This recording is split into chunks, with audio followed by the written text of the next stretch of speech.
योग कब और किसने शुरू किया? योग का इतिहास कितना पुराना है? पुराने योग और आज के योग में क्या अंतर है? आज का विपश्यना ही असली योग है क्या?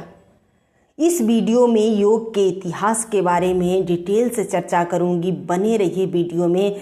नमस्ते, आप सभी का अभिवादन करती हूं। चैनल पर नए हैं तो प्लीज़ चैनल को सब्सक्राइब जरूर करें, लाइक और शेयर करें। आप सभी से मेरा एक विनम्र निवेदन है कि मैं इतनी मेहनत करके वीडियो बनाती हूँ और अच्छा से अच्छा ज्ञान एकत्र करने की कोशिश करती हूँ, आप लोगों को बताने की कोशिश करती हूँ। और प्लीज़ वीडियो को देखिए, मेरा चैनल ग्रो हो, मेरा चैनल मोनेटाइज हो जाए। प्लीज़ मेरा सपोर्ट कीजिए आप सब। चलिए अब योग की बात कर लेती हूँ। जब दुनिया में कोई धर्म नहीं थे, कोई मत नहीं था, उसके भी पहले से योग चला आ रहा है। कहा जाता है कि योग का सबसे पहला उपदेश ब्रह्मा ने सनकादिकों को, इसके बाद सूर्य को दिया। बाद में यह योग दो शाखाओं में बट गया, एक ब्रह्म योग और दूसरा कर्म योग। ब्रह्म योग की परंपरा सनक, सनातन, कपिल, नारद सनकादिकों, पंचशिख ने शुरू की थी। यह ब्रह्म योग लोगों के बीच में ज्ञान, आध्यात्म और साख्य योग के नाम से फेमस हुआ। दूसरी ओर कर्म योग की परंपरा जो थी उसे विवस्वान यानी सूर्य ने शुरू की। विवस्वान ने मनु को, मनु ने इक्ष्वाकु को, इक्ष्वाकु ने राजर्षियों और प्रजाओं को योग का उपदेश दिया। इन सभी बातों का उल्लेख वेद और पुराणों में मिलता है। वेद को संसार की सबसे पहली पुस्तक माना जाता है, जिसकी उत्पत्ति का काल लगभग 10,000 वर्ष पूर्व का माना जाता है। योग का ज्ञान परंपरागत तौर पर एक पीढ़ी से दूसरी पीढ़ी को मिलता रहा। भारतीय योग जानकारों के अनुसार योग की उत्पत्ति भारत में लगभग 5,000 वर्ष से भी अधिक पहले से हुई थी। उपनिषद में इसके पर्याप्त प्रमाण भी उपलब्ध हैं। कंठोपनिषद में इसके लक्षण को बताया गया है। वैदिक काल में यज्ञ और योग का बहुत महत्व था। इसके लिए उन्होंने 4 आश्रमों की भी व्यवस्था की थी। ब्रह्मचर्य आश्रम में वेदों की शिक्षा के साथ ही शस्त्र और योग की शिक्षा भी दी जाती थी। योग शब्द का पहली बार उल्लेख ऋग्वेद के प्राचीन संस्कृत ग्रंथ में किया गया था, जो 1500 ईस्वी पूर्व का है। इस पुराने ग्रंथ में मुख्य रूप से अनुष्ठानों, मंत्रों और गीतों का उल्लेख है, जिसका उपयोग वैदिक पुजारी अपने जीवन में करते थे। बाद में अथर्ववेद लगभग 900 ईसा पूर्व में सांस को नियंत्रित करने के महत्व पर जोर दिया। हालांकि सटीक युग को इंगित करना मुश्किल है, क्योंकि वेद मूल रूप से कहानियों और मौखिक रूप से पारित किए गए थे। वैदिक पुरोहित आत्मभोग से दूर रहते थे और यज्ञ नामक बलिदान करते थे। वे ऐसे आसन करते थे जिनके बारे में कहा जाता है कि वे अब आधुनिक योग आसनों में विकसित हो गए हैं। 108 लिखित दस्तावेजों में से 20 योग उपनिषद हैं, जो अलग अलग यौगिक तकनीकों पर ध्यान केंद्रित करते हैं, जो अभी भी उपयोग की जाती हैं, जैसे प्राणायाम, सांस लेने के व्यायाम, प्रत्याहार, इंद्रियों को वापस खींचना, सांसों का मॉड्यूलेशन, ध्वनि और पूर्ण शांति में ध्यान। 563 से 200 ईस्वी पूर्व योग के 3 अंग तप, स्वाध्याय और ईश्वर प्राणिधान का प्रचलन था। इसे क्रिया योग कहा जाता है। भगवान शंकर के बाद वैदिक ऋषि मुनियों से ही योग का प्रारंभ माना जाता है।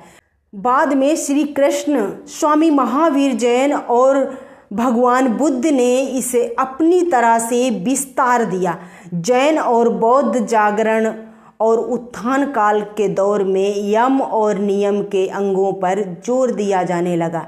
यम और नियम यानी कि अहिंसा, सत्य, ब्रह्मचर्य, अस्तेय, अपरिग्रह, शौच, संतोष, तप और स्वाध्याय का प्रचलन ही अधिक रहा।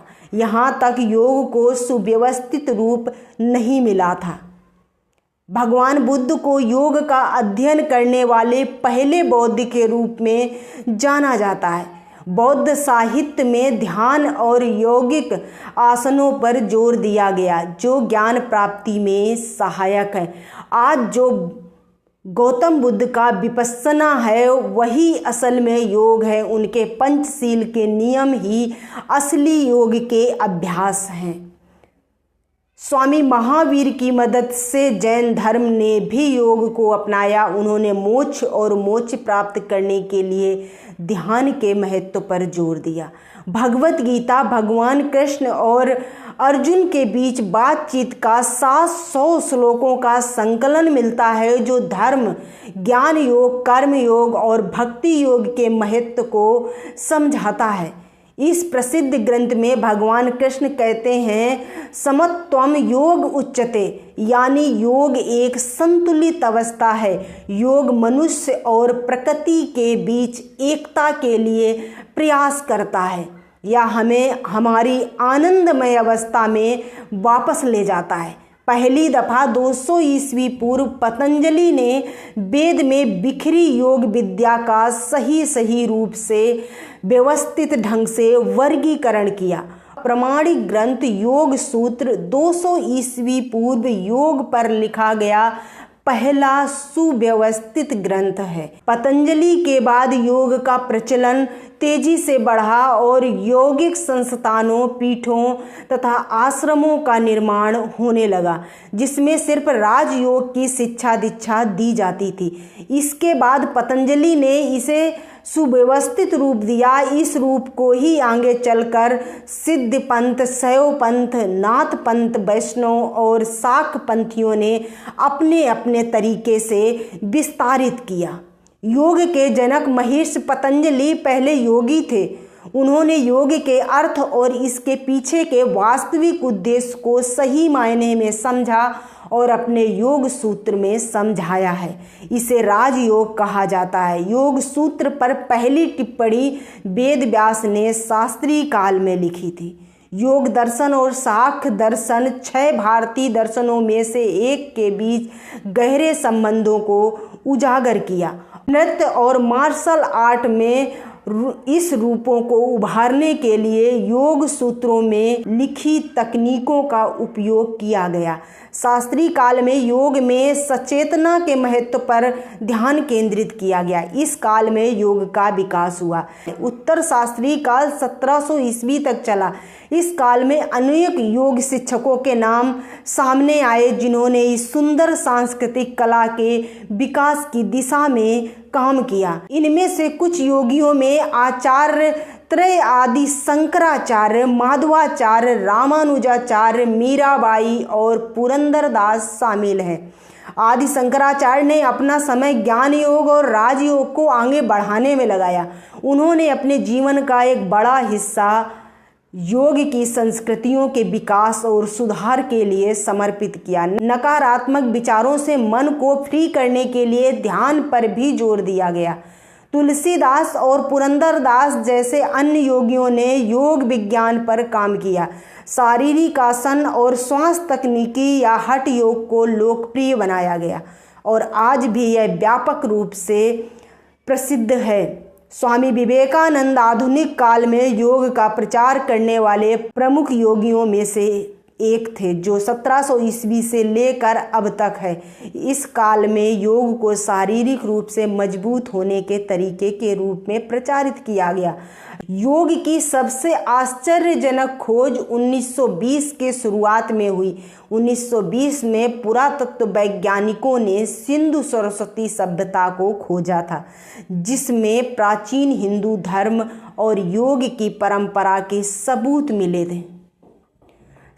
मिले थे। योगाभ्यास का प्रमाणिक चित्र लगभग 3000 ईस्वी पूर्व सिंधु घाटी सभ्यता के समय की मोहरों और मूर्तियों में मिलता है। 21वीं सदी में योग के प्रवेश करने के बाद लेकिन 21वीं सदी में प्रवेश करने के बाद भी योग का सार और आत्मा मन, शरीर और प्रकृति के साथ एकता की भावना में निहित है। प्राचीन काल में लोगों ने योग के वास्तविक सार को समझा। योग का उद्देश्य अपने आसपास की दुनिया से खुद को जोड़ना था। यह सांस लेने और शरीर, आत्मा और मन को फ्री करने पर केंद्रित था।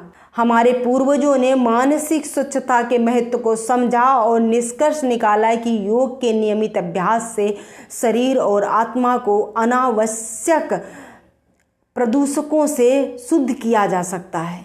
वर्तमान समय में योग के बताए गए लाभ फिटनेस, लचीलेपन और शारीरिक अक्षमताओं से मुक्ति तक ही सीमित रह गए हैं।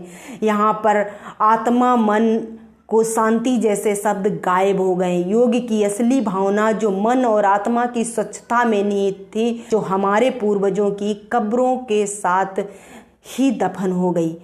अफगानिस्तान और हिमालय की गुफाओं में, तमिलनाडु और असम सहित बर्मा के जंगलों की कंदराओं में इसका इतिहास दफन हो गया है। आज के वीडियो में बस इतना ही। बने रहिए हमारे साथ। मिलती हूँ अगली वीडियो में। वीडियो पसंद आए तो प्लीज़ वीडियो को लाइक और शेयर कर देना। धन्यवाद।